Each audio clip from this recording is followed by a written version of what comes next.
So there's Nick on screen. Hello, Nick. Hey, Stephen, how you doing? I'm doing well. Let me do your bio first before we get into it, okay? So Nick is the chief data scientist and founder at Nanos Research. He's obviously one of the best people in the field. In Canada, he regularly conducts polls and market research. He's on CTV News, Globe and Mail, Bloomberg, and a bunch of others. Today, what Nick's going to do for us is going to quantify how Canadians are feeling. He's going to draw from two of his very well-known surveys. The first being the Bloomberg Nanos Canadian Confidence Index, which is a weekly survey that he puts out, tracking what's happening for consumers, and then the annual Mood of Canada, which is a bigger look ahead of where the country's at. So what we're going to do is Nick's going to start. He's got some slides of his own. He's going to start with his opening presentation. I will encourage you again to go to Slido, Can360, and input your questions there. I'm going to ask some questions to Nick, and then we'll get to the questions from the audience. So with that, Nick, if they can bring your slides up, and you can try to advance your slides with your little green button. We'll see how that goes. Absolutely. And thanks a lot, Stephen. I guess what I was wondering when I was listening to your presentation, it sounded very martial arts-like.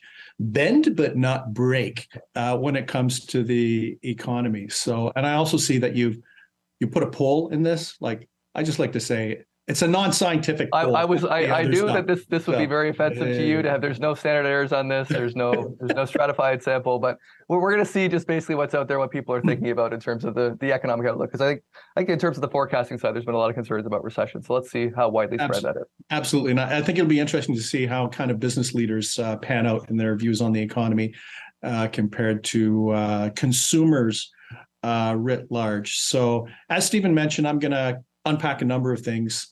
Our weekly Bloomberg Nanos Consumer Confidence Index data. We do a long-term tracking on the mood of the country politically, and there's going to be a little political bonus, why don't we call it, at the end of the study. So let's talk about the frame before we get into the Bloomberg Index, because the frame is actually quite important when we think of consumers. In this particular case, you can see. We ask Canadians about whether they're worried or not worried about paying their housing costs in the next 30 days. And, back in 2020, at the height of the pandemic, you could see about 16% of Canadians were worried or somewhat worried. But, fast forward now, and we can see that number has gone from 16% to 28%, up a full 12 percentage points. It might not sound like a lot, but the fact of the matter is that if we were to convert that into Canadians, adult Canadians, that would be about 8.7 million Canadians who right now have some level of worry when it comes to paying for the rent or for their mortgage in the next 30 days. And that's actually quite significant. And, even when we measure other things like grocery shopping, for example, one of the things that I found striking, and I guess it's a testament to how sad things are right now, is that we're actually doing polling on how people are doing their grocery shopping, where there's a noticeable number of Canadians that are reporting that they're actually eating less or trading on brand name versus no name when it comes to food, and that the Canadians that seem to be most pressed and under pressure when it comes to both housing costs and also food costs tend to be Canadians that are under 35 years of age. So we're in a situation where the phenomenon is really squeezing. This current environment is really squeezing younger Canadians. And when we think of the long-term trend on where Canadians think the future standard of living will be for the nation, it doesn't really get much better. And these are numbers you can see they go back to 2012 and our most recent data, but you can see right now that, by a margin of 5-1, Canadians are more likely to think that the future generation will have a lower rather than a stronger standard of living or a higher standard of living. And, to put this into context, think of it this way. You have 10 customers coming into your store, 6 of them are thinking about their kids and their children and the future, and they're probably negative about the standard of living that their children will enjoy. So that's another really critical part of the frame. I was very interested when Stephen was talking about the GDP forecast from StatsCan and the Bank of Canada. And this is our kind of trending on the overall consumer confidence index. Here's a little tidbit for you. What you may or may not know is that the Bloomberg Nanos numbers are actually part of the modeling for the Bank of Canada to predict GDP. So they use our weekly data as one of a number of inputs to help them figure out where things go. Why? Because our weekly tracking on our confidence index actually predicts where GDP is going to go to like a certainty or a correlation of like 0.87 for you numbers geeks, which is actually quite high, which means whatever we're tracking today, 6 months from now, comes to fruition when it comes to the GDP number. And the key takeaway here is that when we're looking at the confidence index that we have, and it's a diffusion index, quite simply, it's a 100-point index. The red line is 50. Anything below 50 is negative. Anything above 50 is positive. And really, when we look at our stuff, what we foresee for the second and third quarter, and likely the fourth quarter of 2023, is a mild downturn, very similar to what Stephen was presenting. But that's what we see as we look at our data, which projects out about 2 quarters at least from the current period. Now, the other thing that's really important to note is that geographically, there are some interesting variations. Ontario, which is really the economic engine or a key economic engine in the country, actually has consumer confidence that's a bit below average. The prairies are doing better than they have been more recently because they've been going through a bit of a bearish period. But right now they're close to or a little above the national average. But I think the one thing to watch, I always watch the Ontario numbers because Ontario is such a big part of the Canadian economy and is a good indicator of where things are going to be. So I put Ontario on a bit of a watch list. Ask Canadians about whether their finances are better or worse compared to a year ago, and you can see that Canadians are 3 times more likely to say that they are worse off financially than better off. And what we're seeing is that middle-aged Canadians are reporting this noticeably. I think for the 50 to 59 cohort, and I don't know, Stephen, if I'm allowed to say that that's middle-aged, but that's my cohort, are more likely to say that they're worse off. The other thing is that just this morning, when I was watching Bloomberg News, I noticed that Gallup has come out with a survey that suggests that Americans also are reporting that they're much more likely to be worse off than better off in their personal finances. And on real estate, the interesting thing when we look at the pandemic and even the 2008 turn down, real estate was really an outlier. When everything else was kind of all over the place, many Canadians thought, the value of real estate will be stable and is something that they can count on. And for most average Canadians, it's the largest single investment that they have. But what we've seen, especially in the last number of months, is the bullishness on real estate has really unraveled, where right now, at least, Canadians are more likely to believe that the value of real estate in their neighborhood will decrease rather than increase. And I think that probably speaks to a lot of the fragility when it comes to consumer confidence. And, on the job security front, the numbers aren't too bad. They're fairly stable. But, one of the things that really popped out for me and had to do with the job security reporting among Canadians that are under 30 years of age.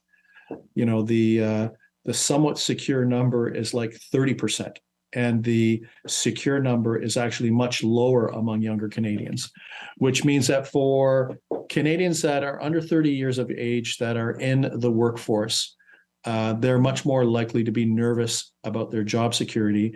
And the level of anxiousness and nervousness is actually higher now than we've seen in the last 10 to 15 years.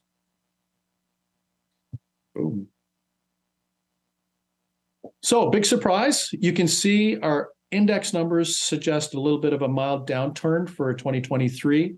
And Canadians are much more likely to believe that the economy will be weaker rather than stronger. This is their 6-month prediction on where the economy will be, but are basically bearish in terms of the economic outlook for 2023. So, what we're seeing here, at least, is a validation of the trend and the expectation for 2023. So don't expect a lot of exuberance. I think I referred to it as a tepid doldrum For those of you that are nautical, you know exactly what I mean. That means you're out in the mid-Atlantic, the water is tepid, and things aren't moving very fast. But that doesn't mean we can't get to our destination. So that's actually the good news. Stephen talked about the Mood of Canada survey that we did, and we've been doing this for a number of years.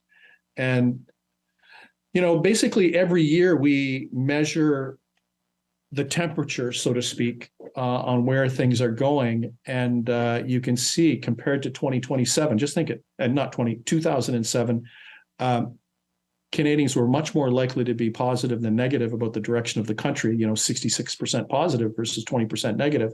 Fast forward now, and you can see, even factoring the margin of error, you've got a tie for the last 2 years, but Canadians being divided as to whether they think the country is moving in the right or wrong direction. Another thing I'd like to point out is that there's been a bit of a step down from 2020 during the pandemic. I think for many Canadians, the pandemic response actually made them feel good about the country and its ability for our ability for us to actually do things. But I think this should be a bit of a cautionary note, because you can see in 2013 and 2014, when the wrong track numbers outpace the right track numbers, that's usually when sitting governments are in trouble. And, you know, we've had a lot of talk about FedProv.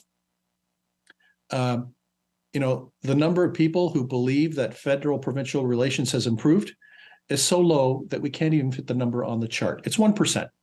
Another numbers, 9% think that it's somewhat improved. But, you know, when we're looking at federal-provincial relations, we can see that Canadians are quite dour on the state of our federation, how things are going. Probably speaks to the pressure that the federal government is under for things like healthcare, and the recent healthcare announcement that they made in order to put something in the window to show that the federation is working. And not much better on our international reputation. You can see only about 7%, or just a little more than 1 out of every 20, think that our international reputation has improved. You know, about 1/4 think that it's not too bad. But, you know, for average Canadians who are not experts in diplomacy or international relations, you know, the general sense is not that things are going well when it comes to our international reputation. And this is my last slide, Stephen, before I throw it back to you. It's our weekly tracking on what I'll say the state of the nation from a political perspective, and, you know, what we can see at least for the last number of waves that the Conservatives have had an advantage over the Liberals. You can see the blue trend line over the red trend line. NDP at 20. The key thing about the New Democrats is once they veer into the 20s, that's definitely bad news for the Liberals.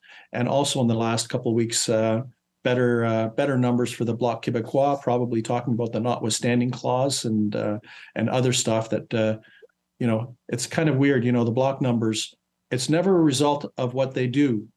It's a result of something that happens outside of Canada, outside of Quebec, I should say, that they are responding to that move their numbers. So maybe with that, Stephen, I'll pause and we'll have our chit chat.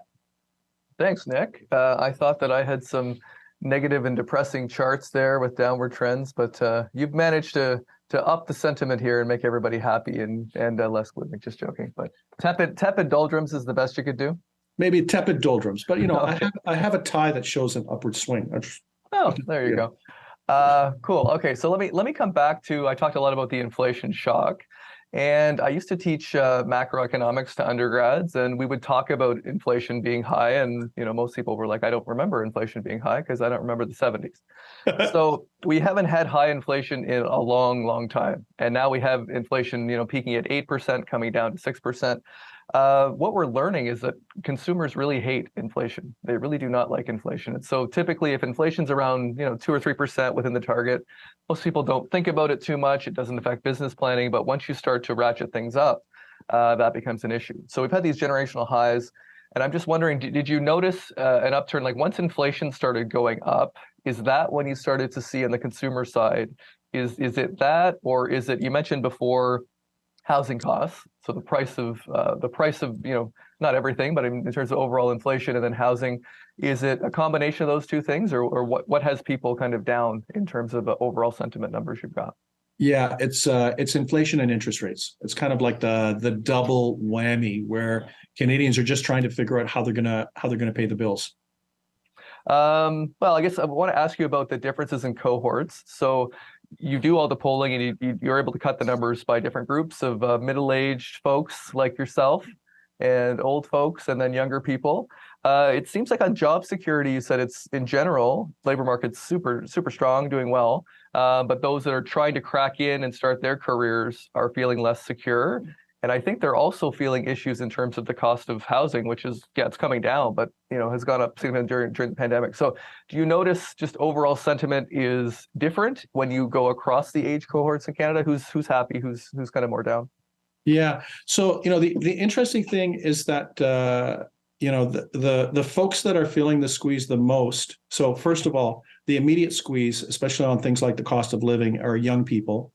And then kind of the longer term structural squeeze are middle-aged Canadians, especially in that 50 to 59 cohort where they're probably also dealing with, what's happening in the market and their retirement savings, whatever they have in RRSPs being under pressure or undervalued compared to where they were 2 years ago. Then they're dealing with trying to pay off debt to get ready for their retirement. So that 50 to 59 cohort is actually pretty grumpy right now from an economic perspective. But, and they're thinking of what's going to be happening in the next 10 years. But, it's those folks that are younger that are feeling the squeeze in the short term, just trying to pay the bills in the next 30 days. Yeah, I'm hearing that kind of as well from folks that are, in the under 30s or young 30s and 20s, where it's difficult, harder now to break into careers, harder to save up down payments and getting into the housing market as well. So both career and housing, and then the cost of things has gone up. So they're being hit, a lot more than probably the average Canadian. So I was wondering, you had questions there when you differentiate between pocketbook issues for individual people. So what my personal finances are doing this or that. And then you had questions for the views of the economy. Yeah. Are there any differences between what people think is happening to them and what they think is happening more broadly? Yeah, the good news is that the pocketbook sub indice, which captures personal finances, for example, is actually relatively stable. It's when people are projecting out for the next 6 months that they tend to be a little more negative, and I think they're just trying to be prudent and preparing for the worst. So the good news is that generally when we look at things in terms of a lot of the pocketbook issues, they're generally stable, not as negative. So I think people are just hoping that things are going to be okay, but they're preparing for the economy to soften a little bit.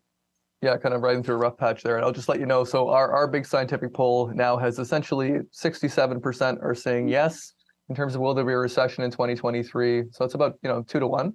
Yeah. And how is that looking? Because the sense that I have both from the forecasts that we look at, the data that we look at, more or less 50-50 or 60-40, people are expecting and preparing for a recession.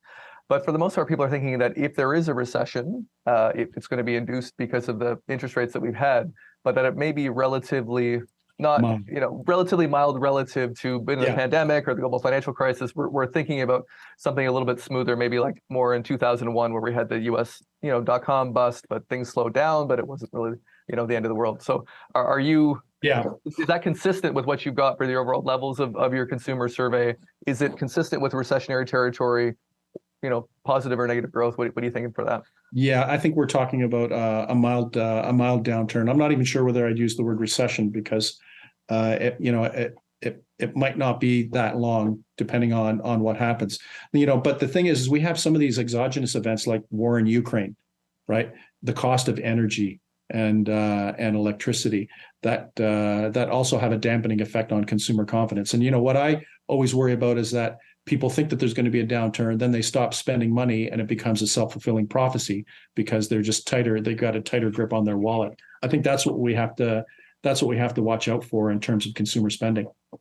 Yeah, the one thing when I compare the overall polling for households and consumers, it's pretty negative. But if you look at the business, some of the business surveys, and including the one that StatCan conducts, it's certainly dour. It's kind of down in the dumps and negative, but it's not. It hasn't fallen as much on the business side. There's a lot more, let's say cautious optimism for businesses than I think there is for households.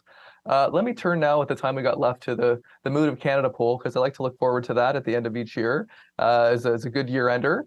The question that stood out to me was this one about the next generation having a lower standard of living than the current generation, which is not overly optimistic. I'm sure that there's similar results or similar polling that's done for the U.S.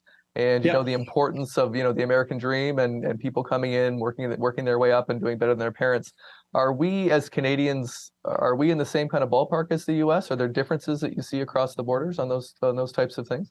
Yeah, one thing that we see consistently is that the Americans always tend to be a little more bullish on the future than Canadians, maybe because we're just a little understated. So we tend to be understated in our ambition compared to the Americans. But what's interesting right now, we just had the State of the Union speech from Biden, who's touted what he's done in the last 2 years.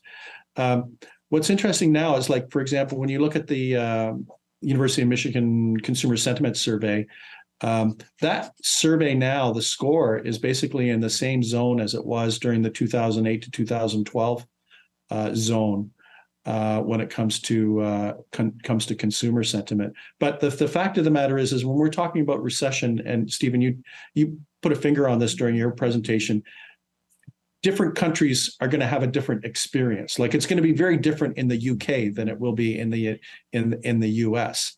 And my sense right now is that I think North America is going to do better than a lot of other places when it comes to the downturn. And I would expect that. I think that North America will probably be the first out, especially with the legislation and the incentives that the Biden administration is rolling out to attract sustainable jobs. There's going to be like a big suck and sound of money leaving Europe, investments, and coming into North America. And I think what Canada has to figure out is how we fit into that strategy, which will actually be critical for our economy. Yeah, so that's a good point, and hopefully we'll have more panels discussing some of those issues in the afternoon. The direction of the country was another question that I saw that I pondered for a little bit there in your slides. So it looks like people are not feeling very good about the direction of the country as of the end of 2022. And when you go back to the previous periods where we saw more people thinking it's wrong direction versus right direction, I only think I see is it 2013, 2014 is the only other time where people were sort of that negative. So can you just highlight, remind maybe our younger viewers what was going on in 13, 14, and are there similarities or differences with this government versus, let's say, the Harper government? Well, 2013, 2014, we didn't know it at the time, but it was the tail end of the Harper mandate, right? Because they were defeated in 2015. And I think that's why this year is going to be critical for the Liberals. I think if we see the wrong track numbers dip down into outright negative territory, that just means that the Liberals will be hitting their best before date. And I'm not sure what can happen in order to turn that around. The other thing that's critical, Stephen, I don't know if you remember when we looked at the numbers before the Liberal win in 2015, they're actually much more positive. And I think a lot of it had to do with a sense that there was a prosperity narrative. And I think, whether you liked or didn't like Stephen Harper, he had a prosperity narrative in terms of Canada being an energy superpower. I think the Liberals are a little more muddled. It's not as clear what the prosperity narrative is. And when I say the prosperity narrative, I'm not thinking of anything technical. I'm just thinking of where are jobs going to come from? Where's growth going to come from? And how do our elected officials communicate to Canadians how they can participate in this growth? And I think that's one area that Canadians want to hear, I think, from all of our elected officials, regardless of where they sit ideologically. Can we poke into the Fed-Prov issues, given the First Minister's meeting and discussions on healthcare and things like that? So it didn't look very promising on that front from your numbers from a month or two ago. Do you see maybe will that improve if there is a big healthcare deal, or do you notice differences in terms of Quebec, Alberta, let's say the rest of Canada? Are there certain provinces that are feeling this more than others? No, everybody's negative. How's that? Like, if this was a report card from one of the Nanos brothers, I'd be saying, well, that's not very good. I think we have to do a lot of work. It's completely unacceptable. I think for average Canadians, I think they probably use the word failure when it comes to federal-provincial relations. But I think there's enough blame to go around on the federal government and provincial governments. And why don't we take the healthcare discussion that's occurred over the last couple of days? I think Canadians want to hear specifics, beyond how much money is going to be transferred from the federal government to the province. I think they want to hear how are we going to make sure that young people go into healthcare to be doctors, nurses, healthcare workers, and to move from generalities about how the pie is going to be split to what actually we need on a more specific basis. So, people are just fed up, and I don't think they see anything really working. They see problems on the energy front. They see problems related to kind of interprovincial relations. And I think the sad part, Stephen, maybe this is my last point, is that it makes for good provincial politics. It makes for bad national policy. All right, I'm checking my watch here. We got one more I'm going to sneak in here. Of course, you read the tea leaves and you had the chart there on the political climate. What do you think are the key issues going to be happening for this session of Parliament? And then, we'll most likely have you back here in a year. What do you think the state of play is going to be like? We're going to have had an election. Are we headed into election year? What do you think the most likely outcome is for the political climate going forward for that? I think the party and the person to watch is Jagmeet Singh. If his numbers veer into the 20s, that usually means the Liberal numbers will go down. When the NDP numbers veer into the 20s, that's bad news for the Liberals. And the reality is that the configuration that elected Stephen Harper was a weak Liberal Party, the progressive vote being split. So I think that's the key one to watch. And if we're thinking about where things might go, here's a new scenario to think about and to chew on that we have to prepare for. The election is far off. I don't think it's going to last until 2020. The current government is going to last till 2025. However, I think we have to prepare for a scenario where the Conservative Party wins the popular vote, which they have in the last two elections, but that they also win a greater number of seats than the Liberals, but the Liberals and the New Democrats form a government. So if you think this government is beholden to the New Democrats, and imagine Jagmeet Singh having another 15 or 20 seats, and imagine the Liberals having fewer seats. And imagine what it means for our political discourse if we have the Conservative Party technically win the popular vote, well, not technically, win the popular vote and win the greatest number of seats, and then have the Liberals and the New Democrats being the one group of parties that can actually form a government. So could speak to a new level of instability and uncertainty. All right, Nick. Well, thanks for throwing that out there. More for us to chew on. I'll just let you know, updating the poll results, we have more people expecting Canadian recession now. It's gone from 67 up to 80%. So whatever it is that you're saying or that I've said, Nick, has got people a little bit more dour for the course of our first opening hour. But you've done a great job. You've set us up for the rest of the day and the sessions and things that are to come. So I want to thank you, Nick, for joining us today. Always a pleasure to chat with you. Right now, we're going to have a health break for 10 minutes. So I'd like to see everybody back here. Go check your emails, go have a break. We'll see you back at 10:40 a.m. Eastern time. And we have a panel on the 3 Fs, food, fuel, and fertilizers. Thanks a lot for kicking off the day with us today. See you in a bit.